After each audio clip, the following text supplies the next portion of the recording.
మనం ఎవరినైనా ప్రేమిస్తే వారి కోసం ఏం చేయడానికైనా సిద్ధపడతాం. కానీ ఆత్మలకు అలా కాదు. వాటి తీరే వేరు ఉంటది.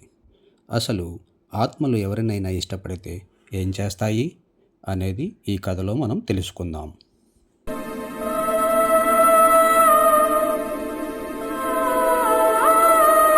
Hi, welcome back to our channel. Shadow రహస్యాలు, చీకటిలో దాగి ఉన్న రహస్యాలు. నా పేరు సంధ్య. ఇప్పుడు నేను చెప్పబోయే కథ కృష్ణా జిల్లాలోని ఒక మారుమూల గ్రామంలో జరిగిన యథార్థ సంఘటన. మా ఊరి పేరు గణపవరం. మా ఊరిలో మాది చాలా పెద్ద కుటుంబం. మా మామగారు మా ఊరికి పెద్ద మనిషి. మా మామగారి పేరు సూరిబాబు గారు. మా ఊరిలో ఎటువంటి సమస్యలు వచ్చినా అందరూ మా మామగారి దగ్గరికే వచ్చి చెప్పుకునేవారు.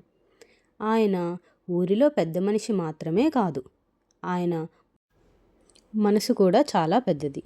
ఆయనని ఎవరు ఏది అడిగినా లేదు అనకుండా సాయం చేసే మనిషి. మా మామగారికి మేమిద్దరు కోడళ్ళం. మా అక్క పేరు రమ్య, నేను చిన్న కోడల్ని. నా పేరు సంధ్య. నేను మరియు రమ్య ఇద్దరం సొంత అక్కా చెల్లెళ్ళ కన్నా అన్యోన్యంగా ఉండేవాళ్ళం. మేము ఏ పని చేసినా ఎక్కడికి వెళ్ళినా ఇద్దరం కలిసిమెలిసి చేసుకునేవాళ్ళం. నేను ఏం చేయాలన్నా ముందుగా మా అక్క రమ్యకి చెప్పకుండా ఏ పని చేసేదాన్ని కాదు. అలా ఉండగా కొంతకాలంగా రమ్య వింతగా ప్రవర్తించడం, వింత చేష్టలు చేయడం నేను గమనించాను. మొదటిలో గమనించినప్పటికీ అది మామూలుగానేమో అనుకుని పట్టించుకోలేదు. కానీ అది రాను రాను మరీ పరాకాష్ఠకు చేరుకుంది. అవి ఏంటంటే, ఇంట్లో ఎప్పుడైనా వంట చేస్తే అందరూ కూర్చొని కలిసిమెలిసి తినేవాళ్ళం. కానీ నాన్ వెజ్ వండినప్పుడు మా అక్క వండిన వెంటనే కుండ దగ్గర పెట్టుకొని అన్నం మొత్తం, కూర మొత్తం వేసుకొని 2 చేతులతో పిసికి పిసికి నోటి నిండా కుక్కుకొని తినడం, అర్ధరాత్రి వేళలో ఒక్కతే ఇంటి చుట్టూ మరియు ఇంటి డాబా పైన తిరగటం, ఎక్కువగా నలుపు రంగు వస్త్రాలు వేసుకొని నల్లటి గాజులు ధరించి ఒక్కతే ఏకాంతంగా కూర్చోవడం, ఒక్కొక్కసారి గట్టి గట్టిగా అరవడం, నవ్వడం, ఏడవడం వంటివి చేస్తుంది. రాను రాను ఈ మార్పులన్నీ గమనించి నేను నిదానంగా మా అత్తగారితో ఈ విషయాలన్నీ చెప్పాను. ఇదే విషయాలన్నీ మా అత్తగారు కూడా గమనించారంట. ఆ మాట అప్పుడు చెబుతున్నారు నాతో. అయితే ఒకరోజు నేను మరియు మా అత్తగారు మేమేమన్నా భ్రమపడుతున్నామా లేక నిజమా అని నిర్ధారించేసుకోవడానికి మా అక్కని ఒక గదిలో కూర్చోబెట్టి సరదాగా మాట్లాడుతూ కొన్ని విషయాలు పంచుకుంటున్నాము. అలా మేము అన్నీ సరదాగా పంచుకుంటున్న సమయంలో మా అక్క చెప్పే మాటలకు మేము షాక్లోకి వెళ్ళాము. ఎందుకంటే మా అక్క చెప్పే అన్నీ వింతగా, కొత్తగా ఉన్నాయి. అలా చెప్తూనే గట్టి గట్టిగా నవ్వడం, పెద్ద పెద్దగా అరవడం, ఏడవడం చేసింది. నేను మా అత్తగారు చాలా భయపడిపోయాం మా అక్క చేసిన ప్రవర్తనకి. వెంటనే మా అత్తగారు పూజ గదిలో ఉన్న అమ్మవారి బొట్టును తీసుకొచ్చి మా అక్క నుదుటిన పెట్టగానే అప్పుడు కొంచెం కుదుటపడింది. కానీ ఇదే విషయం మా మామయ్య గారు ఇంటికి వచ్చిన తర్వాత మా అత్తగారు మా అక్కకు దెయ్యం పట్టినట్టు ఉందని చెప్పారు. దానికి మా మామగారు పిచ్చి పిచ్చి మాటలు మాట్లాడక రేపు హాస్పిటల్కి తీసుకువెళ్ళు అని చెప్పారు. మరుసటి రోజు నేను మా అత్తయ్య కలిసి మా అక్కను హాస్పిటల్కి తీసుకువెళ్ళాము. వారు మా అక్కకు టెస్ట్ చేసి కొన్ని టెస్టులు చేయించమని చెప్పారు. అవన్నీ చేయించాము. అన్నిటిలోనూ కూడా ఏమీ లేదనే వచ్చింది.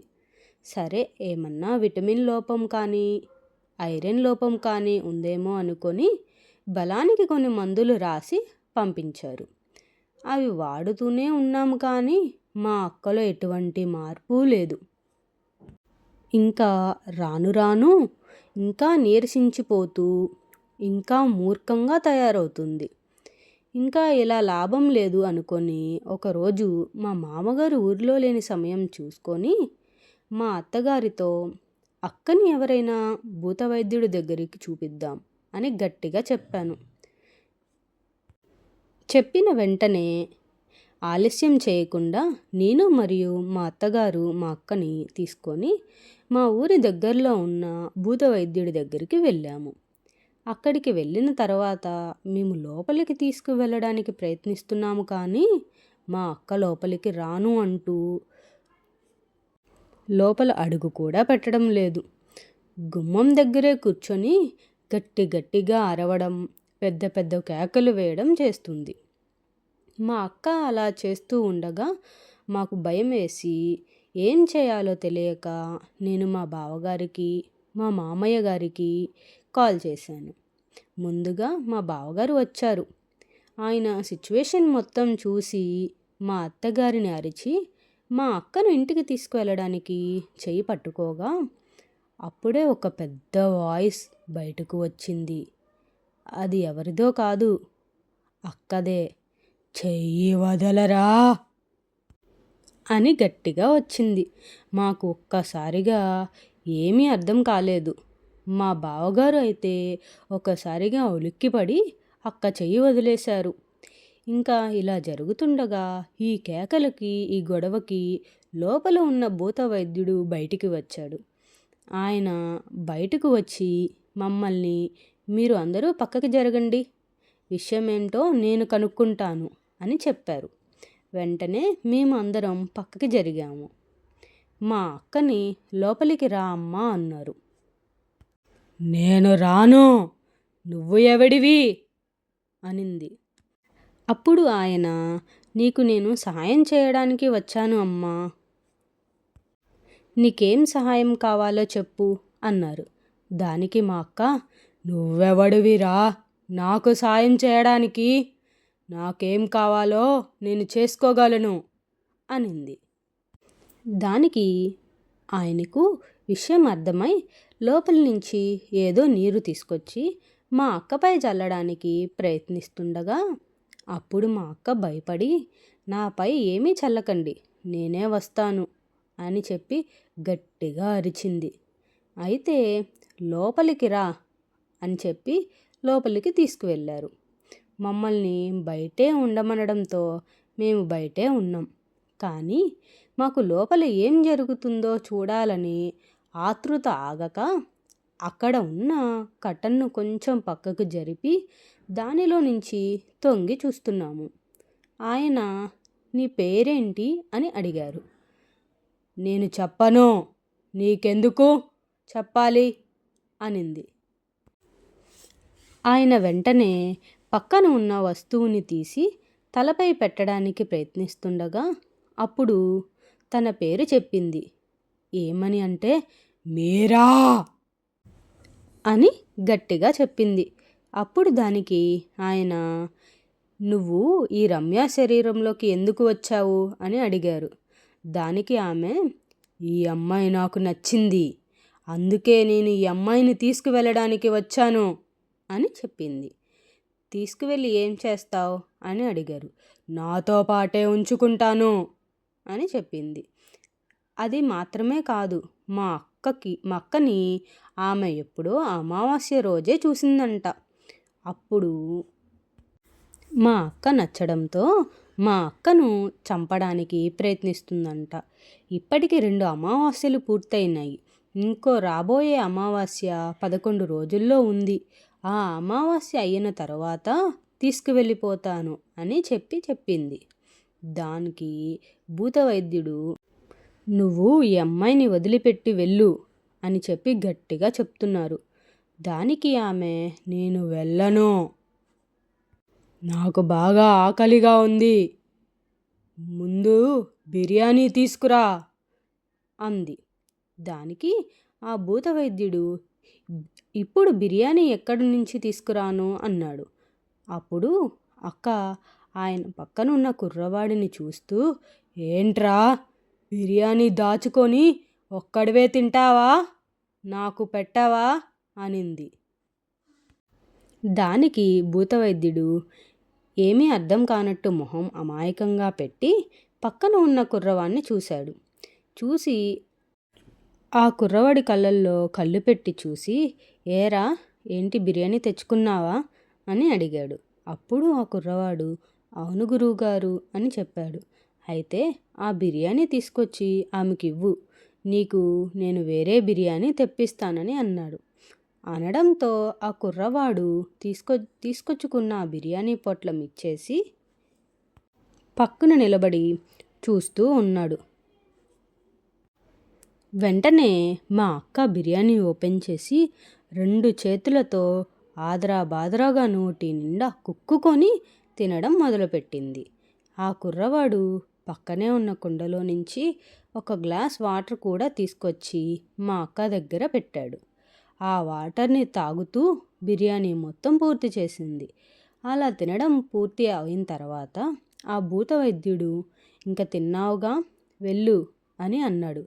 దానికి ఆమె, ఎక్కడికి రా వెళ్ళేది, నేను ఈమెను తీసుకువెళ్ళకుండా ఎక్కడికి వెళ్ళేది లేదు అని తేల్చి చెప్పేసింది. అప్పుడు ఆ భూతవైద్యుడు ఇది ఇలా తేలేలా లేదని కొన్ని మంత్రాలను చదవడం మొదలుపెట్టాడు. వెంటనే మా అక్క ముందు ఆ మంత్రాలు ఆపరా అని గట్టిగా అరిచింది. ఆయన అవి లెక్క చేయకుండా అట్లానే చదువుతూ ఉన్నాడు. వెంటనే మా అక్క లోపలి నుంచి పరిగెత్తుకుంటూ బయటకు వచ్చింది. ఈలోపు మా మామగారు వచ్చారు. బావగారు జరిగిందంతా మా మామగారికి వివరించారు.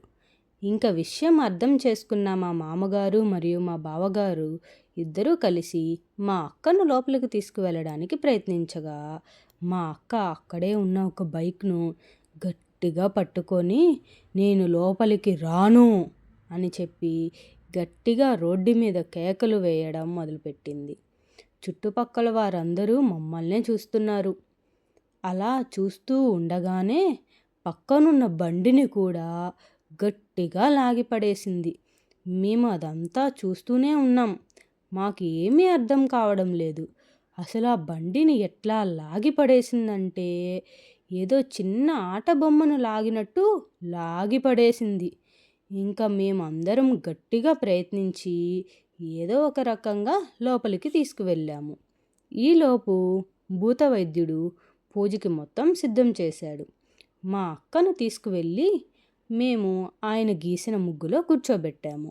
ఆయన మమ్మలను బయటికి పంపించి ఆయన లోపల అప్పటికే సిద్ధం చేసిన కొబ్బరికాయ, నిమ్మకాయలు, గుడ్లు, గుమ్మడికాయ మరియు కొన్ని వస్తువులతో ఒక పూజ చేసి ఆత్మను బంధించి అవన్నీ ఒక బస్తాలో వేసి మూట కట్టి ఆ మూటని పక్కన పెట్టాడు. మమ్మల్ని లోపలికి రమ్మని సైగ చేశాడు. మేము లోపలికి వెళ్ళిన తర్వాత కొన్ని నిమ్మకాయలు, మంత్రించిన నీళ్లు ఇచ్చి ఇవి ప్రతిరోజు స్నానం చేసే నీళ్ళల్లో కొంచెం కలిపి ఆమెకు స్నానం చేయించమని, అలా 3 రోజులు చేయించమని చెప్పారు. మా అక్కకేమో ఒక మంత్రించిన తాయెత్తు కట్టి నెత్తిన ఏదో మంత్రించిన నూనె పెట్టి కొన్ని మంత్రాలు చదివాడు. ఆ తర్వాత మూటనేమో వెళ్తూ వెళ్తూ దారి మధ్యలో ఉన్న ఒక కాలువలో విసిరేయండి, ఎవరూ తొక్కకుండా అని చెప్పారు. ఇంకా మేము దేవుడికి దండం పెట్టుకొని గట్టిగా ఊపిరి పీల్చుకున్నాం. ఆ భూతవైద్యుడు మూట విసిరేసి వెనక్కి తిరిగి చూడకుండా మమ్మల్ని అందరినీ ఇంటికి వెళ్ళిపోమని చెప్పారు. ఇంకా ఆయన చెప్పినట్టుగానే దారి మధ్యలో ఆ మూటను విసిరేసి వెనక్కి తిరిగి చూడకుండా అందరం కలిసి ఇంటికి వచ్చాము. ఇంకా ఆ రోజు నుంచి మా అక్క నార్మల్గానే ఉంది. మొదట్లో కొంచెం నీరసంగా ఉన్నప్పటికీను రాను రాను నార్మల్ అయ్యింది. ఇంతకీ మీరా ఎలా చనిపోయింది? ఇంతకీ ఆ మీరా ఎవరు? రమ్యను ఎందుకు చంపాలనుకుంది? మీకేమైనా తెలిస్తే కామెంట్లో తెలియజేయండి. మీ లైఫ్లో కూడా జరిగిన భయంకరమైన సంఘటనలు మాతో షేర్ చేసుకోవాలనుకుంటే ఈమెయిల్ అండ్ ఇన్స్టా షాడో రహస్యాలు@gmail.comకి మెయిల్ చేయండి.